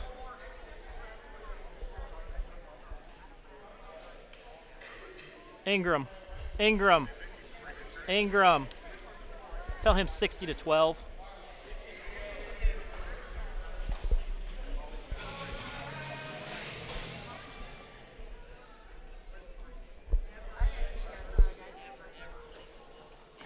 We got some confusion going on down there with the book. So we got a match that's going to start. Did a good job getting her legs back after giving them and exposing them. Yep. Had a decent block there with an underhook, but gave it up too easily. It's a situation where when you have that underhook, you saw some other guys successfully run that cowboy. That's something that, if you have one arm down, that's kind of your fail-safe to block that shot and be able to get that underhook and keep them off of your legs. Right. So that does complete the varsity match there, which does get West Washington their very first dual meet win, 60-18. I can't get my phone to zoom in. I'm trying to get a shot of that. So those of you who are out there on the Facebook feed and the Twitter world, I'm sure Mr. Nance is going to get that one out there soon on the Twitter sphere so that you guys can see the first ever. I might get a better shot off your computer screen than I did off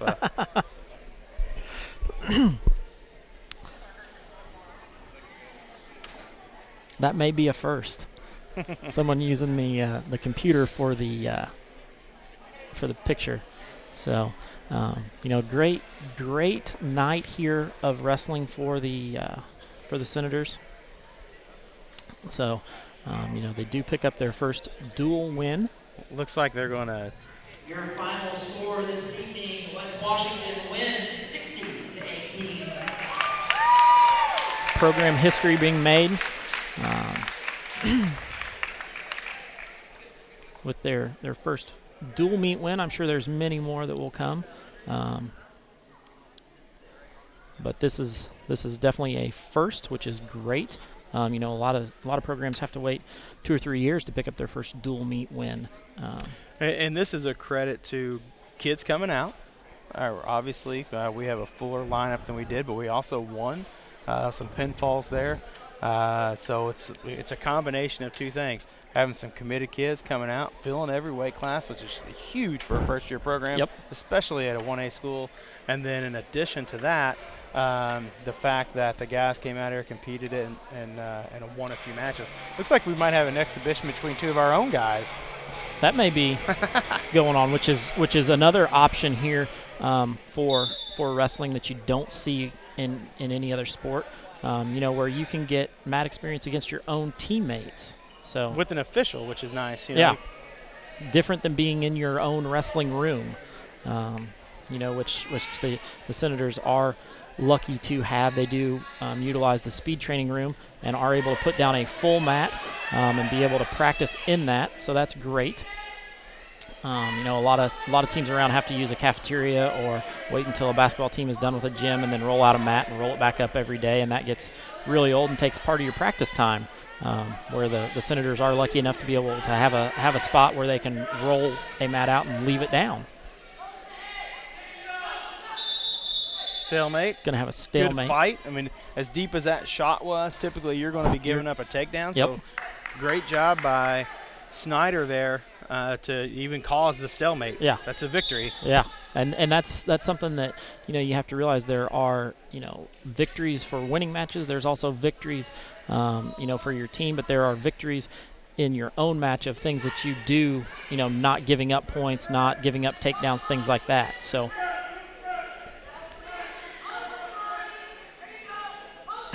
Jonah does get him broken flat and is looking to spin behind, but is turning the wrong way. Needs to go the other way. You want to take your free leg around instead of the one that he's got. So once again, we go to a stalemate. These are two strong young men out there wrestling for sure. Yeah, yeah.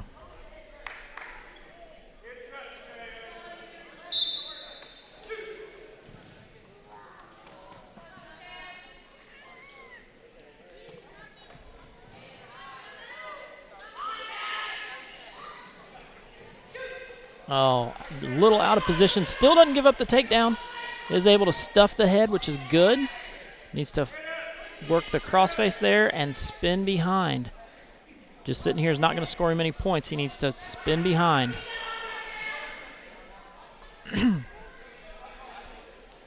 Bizzotto's doing a good job of holding onto that leg and not letting Jonah get around. Right there, he got to the position that he wanted, but it was too late. I love with Coach Tankersley is very energetic. Coaches his guys throughout the entire match. And those guys need that. They need that voice in their ear because they haven't quite developed a voice in their head. Right, right. This isn't, it's a neat experience for those of you who have never been to a wrestling match because the coaches are literally 15 feet from you. Unlike, football where they're, half a football field away, Coach Tankersley is right there with the guys, telling them what they should be doing, how they should be doing. There we go. There we go. Oh, he's exposing the half, and he didn't take advantage. He's got to be careful by the roll here. He's got a half in on this side if he just jumps and runs it. Jump.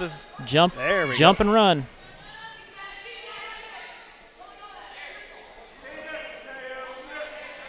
Needs to jump sides and run his half. He's got it in deep. He just needs to get his body over to that side. There we go. Get over there and run it.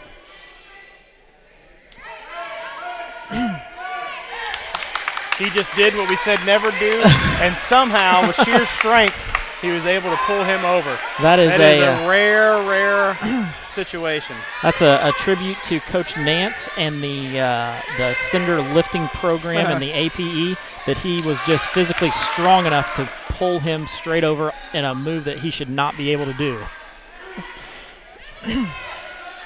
Once again, he's out with a half, which is good. And he's got wrist control. So those are two good things. Still on top. We're still in good shape. Now we're neutral. Going to give up 1 point to go back to the neutral position. That's a situation of inexperience. Let him up instead of just riding that out for another 30 seconds. He's got an opportunity to get another takedown here. So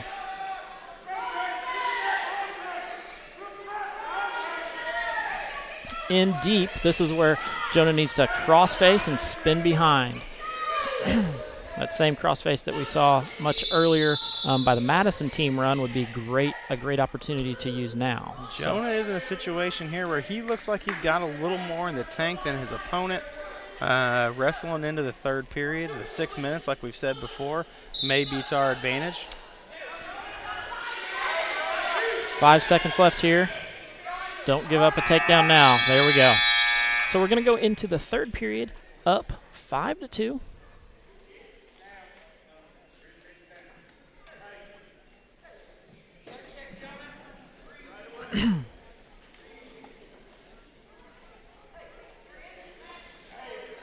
Jonah's going to be on top because Mitchell did take the bottom position.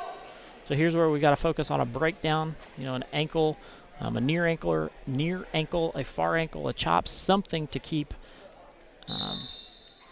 Mitchell from getting away. Going to give up a locked hands. Probably not exactly what we want. Good job of Jonah not giving up any extra points there by allowing his opponent to get an escape or a reversal.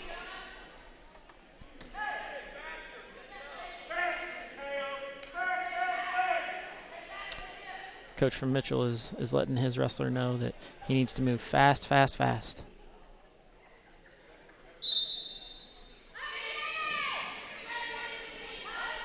Good job. Jonah has a leg in. We're exposing the back.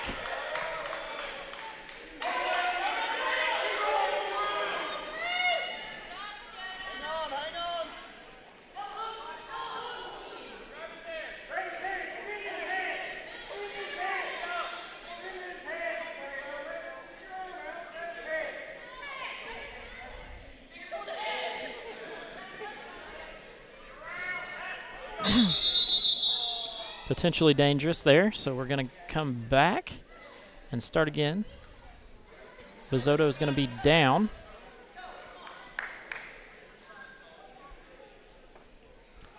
With Jonah Snyder up 7-3, minute 14 left to go here.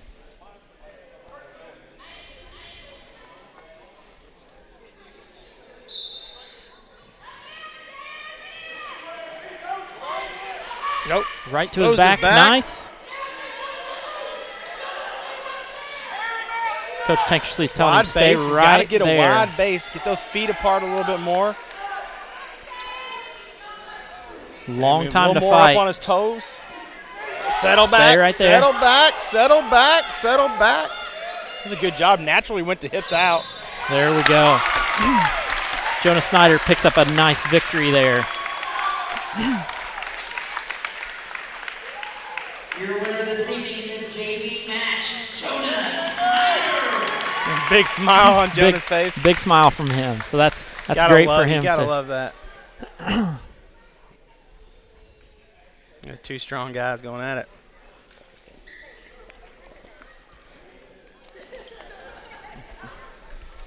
I believe we have one more match going to be between two West Washington kids. We are going to wrestle that match, but I think we're going to go ahead and shake them up so so that Mitchell can hit the highway 60. Yeah, head home because it is a school night and those kids do need to get home. So.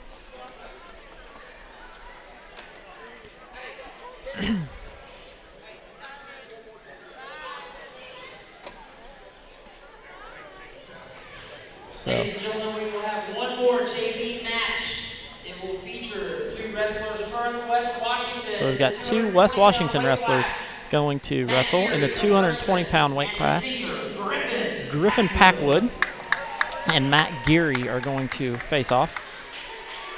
And again, this is a unique situation that sometimes you only see in wrestling, but this is an opportunity for these guys who wrestle every day in practice to wrestle with an official to own the entire mat, right? Typically, we got a whole team out there on that mat, and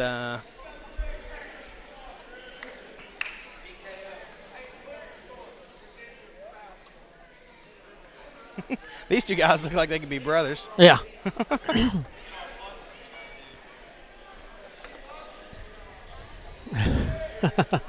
So this is going to be a fun one, for these guys. But also they're wrestling in front of a gym that has, people in it. There are people here to watch this, so that's great.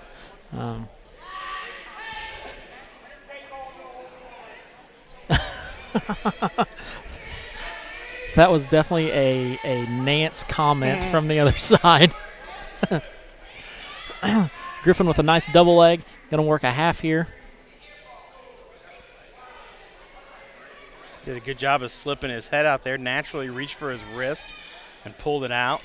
And like you said earlier, both of these guys, in the wrestling room do give up quite a bit of weight, to the people that they wrestle, because Griff's partner most of the time is Noah Baker, who does outweigh him, and Geary most of the time, he floats around, but, he gets in with Go with that head, Geary. The other thing that you're probably going to see throughout the year is Griff and Charles alternating. It's a very competitive 220-pound weight class where they're wrestling off each week. And to be quite honest, I really have no idea which one of these guys could be wrestling in a varsity match. Right, and it can go from one to another, in a week. It's that close. Very good job by Griff there, letting go of the arm and not locking his hands around the head. Geary needs a roll, and there he goes. There we go. Griff gets rolled through, but then settles back for a nice 3-point near fall to move the score 8-0. A deep sleeper hold. So we've got a sleeper hold from Coach Matt Myers from behind on Brent Ingram. Griffin on another nice half. Going to end up pinning Matt Geary here. Still a great match for both of these guys to be able to come out and, compete.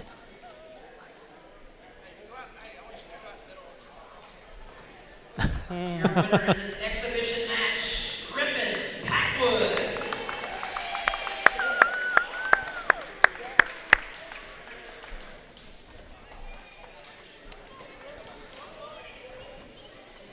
That's going to bring our match to conclusion. Great opportunity for the wrestling program to get their first dual meet win. Hopefully we can get Coach Tankersley up here to talk to him for just a moment. I mean, it's an awesome night when you get to wrestle a team the caliber of Madison. Yeah. And whether you win or lose those situations, an amazing opportunity for our guys to go out and compete against some of the best in Southern Indiana with a lot of experience, and then get the opportunity to come out and collect your first ever team win against a conference opponent. Both of those things, extreme positives for our team. So we're gonna get Coach Tankersley on here real quick and get a few comments from him. Yeah, give me just a second to get some stuff switched over.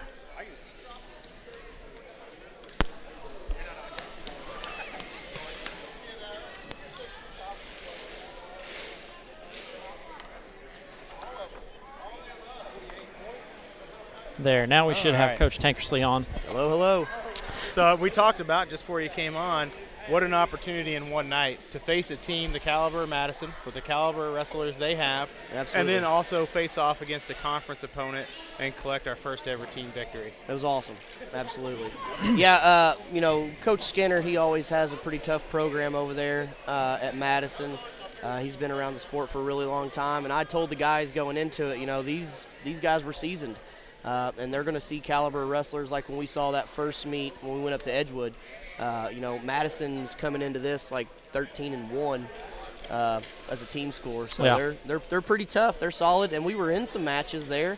They wasn't in control of every single match. Right, and they have some kids who have lots of experience. I mean, they've got a club program, run by a former high school coach who's got a club that follows the wrestling all around, and so those kids, even when they come in as freshmen, are still seasoned wrestlers. Absolutely, yep.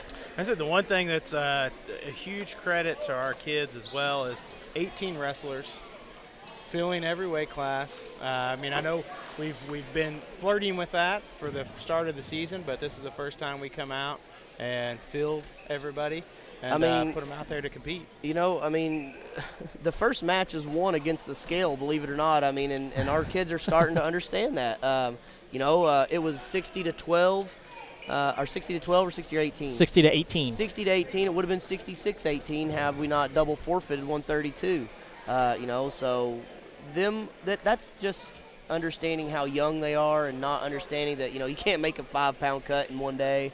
I never really push people to do those big cuts like that or anything, but, when we were 4 days ago, we knew what we needed to be coming into this match, and we wanted to fill every single weight class. So I've been coaching for 10 years, and I've never filled every single weight class. So to come here and do this, it's amazing. The kids are staying positive, even in defeat. It seems like we're coming up positive. After the Madison match, we went in the locker room, and I gave them a little business there. I was getting a little hype with them, and it worked. They came out, and they were fired up and ready to go. I looked at Noah Baker when he went out to his match, and I didn't have to say anything to him. Just the look in his eye, he was like in a fit of rage. So it was awesome. Definitely a history night. Picking up the first dual win of a very short program, but a lot of positives come out of even the first match. Your kids came out and competed. And even small moral victories, going the full 6 minutes. Charles Madden does another great job. I know last time he was our wrestler of the night because of his 6-minute match. Comes out and does that again against a Madison kid. Lots of small victories that your team is able to pull off tonight. I mean, to be a freshman too and come out and win a wrestle off against a senior as tough as Griffin, and then come out here and perform in front of all these people and stuff. It's a special type of person to be able to do that. I mean, your body development is not as developed as a senior is, and for him to come out here and hold his own like that, he was down on himself after that match. We talked about it and things. There's good things he does, and then there's small things he doesn't do right, which that's conditioning right now. There's a lot of that's conditioning. But then you have intensity like Jacob Edwards coming out here and pinning a kid in 7 seconds, which is probably going to be the long-standing fastest pin in school's history for a really long time. You don't see too many 7-second matches. I mean, he was hyped when he went into it. I looked at him and I told him, looking at the guy from Mitchell, and he went out there and he was pumped and ready to go. He's another guy that he cut some weight, and he's pretty strong for his weight class. He did a good job of not listening to my coaching up here, because before he went to the mat, I said he's in love with the headlock, and I said he's the fastest guy on our team, and he really needs to be working that shot. That's true. And he goes out there and throws a guy and pins him in 7 seconds. So sometimes you just let a guy wrestle. The fans kind of like stuff like that too. They like to hear that big boom of the feet after a nice headlock hip toss and that quick pin like that too. So he wanted to get that victory, and his mom was in the stand. So I know he was amped up going into that match. Well, we're going to name our wrestlers of the night, and as you can probably imagine, we're going to name the whole team as the wrestlers of the night for picking up their first dual meet win tonight in the program's history. So, a big shout out to all the wrestlers for their wrestler of the night tonight. Thank you for joining us, Coach Tankersley, after the match, and good luck on the rest of your season. Thanks again. Thanks for everybody tuning in too. So appreciate it. Thanks. With that, we're going to wrap up this broadcast of West Washington Livestream. Once again, thank you for your support, and always spread the word about being able to watch the games and wrestling matches live. Final thoughts, Keith? Just excited for the program. I mean, obviously, coming out, starting a program late in the game, even schools that will start a varsity program, sometimes they'll have some club stuff going on in the summer. Yep. We're coming out at a pretty steep disadvantage. Coach Tankersley has done a great job of telling our kids that we are not going to use that as an excuse. You go out there and you wrestle. It's you and your opponent. You can win with a handful of moves. We just got to be confident with those moves and use them correctly. You can see the difference when you watch a seasoned guy wrestler or some of our guys wrestler. But the one thing I got to say is, these guys are tough as nails, and they got big heart. And some of them, they get a little upset because they are so competitive. But they got to realize, again, every second, every minute on the mat is going to make you better, and ultimately that's what it's about. Small improvements over time, and we saw improvements from last Monday. Oh yeah, yeah, and wrestling is one of those sports that is a band of brothers. Once you're a wrestler, you're always a wrestler. So these guys are learning that quickly, and you can see them, in the hallways. They're proud to wear their wrestling sweatshirts around and their wrestling sweats, and we're part of that team. So that's a great thing for the wrestling program, because that'll trickle down into the elementary, and when those kids get up into high school, it's going to be a thing for them. So with that, we're going to sign off, but once again, we will be back live tomorrow for the girls' basketball game as they travel to Orleans to take on the Bulldogs. So we hope to see you again. Thank you.